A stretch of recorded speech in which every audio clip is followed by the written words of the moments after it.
in the world press. You really are looking at an Orwellian universe. Does anybody tell you that a week ago, before the ground incursion, Egypt offered a ceasefire, the Israelis immediately accepted it. Hamas said no. There would have been no ground incursion at all had Hamas simply accepted the ceasefire. That's a fundamental fact. It didn't happen in 1948. That's not ancient history. This is last week. You go back just one more week. Who began this? Does anybody imagine that Israel has any interest in a cross-border war with Gaza? That it would be invading Gaza willy-nilly for no reason, endangering its troops? It's already lost about 30 soldiers. Israel has absolutely no desire to do that. And then you hear talk about the Israeli occupation. Does no one remember that 9 years ago Israel pulled out of Gaza, taking out all the settlements, all the military, everything it had in place? There is not a single settler, not a single soldier, not a single Jew left in Gaza.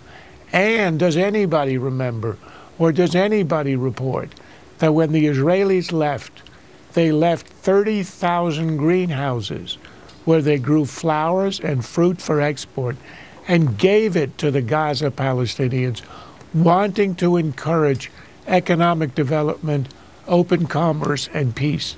And what did they get?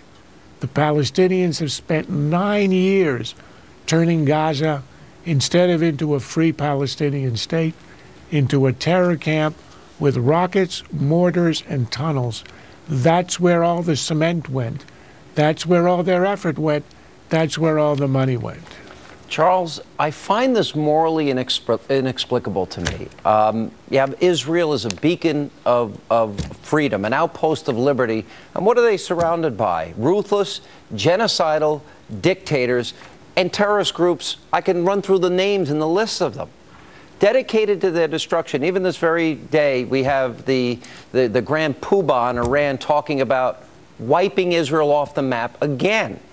What would we do in this country if 2,000 rockets were fired into our cities? What would we do if 3 American students were kidnapped and murdered in cold blood by a group, a neighboring group? What would we do?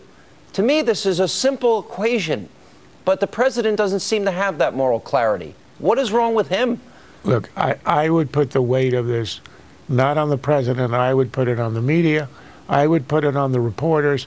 I would put it on world opinion. I mean, look at the demonstrations that you had in Europe. Those are blatantly anti-Semitic. Even the president of France had to admit that behind it was anti-Semitism. We know that anti-Zionism is the way in polite society that you can express your anti-Semitism. There are 2 causes of the bias, of the Orwellian discourse.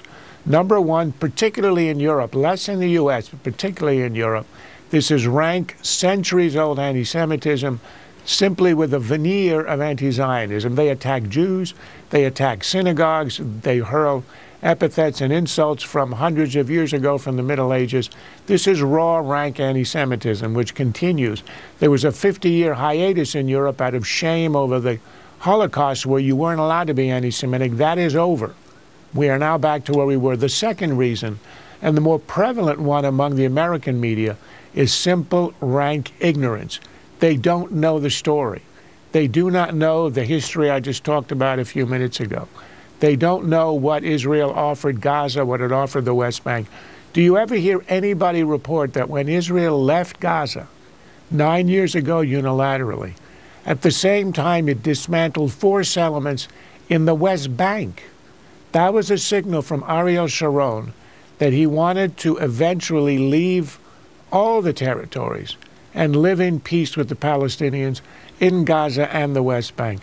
But you never hear that. And let me ask you this, Sean.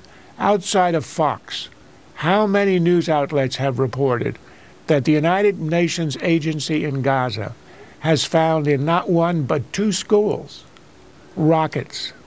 Now you tell me, Sean, if you try to smuggle 20 rockets into your old high school and you put them in a classroom, do you think no one in the school would have known? The UN workers who run the schools know about this. They collaborated with Hamas. And has anybody reported what they did when they found the rockets?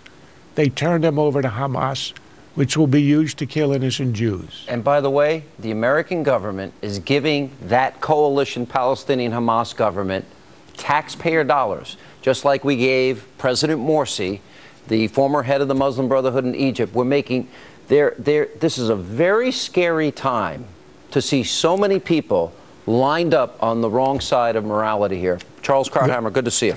It's been a pleasure. Thank you, Sean.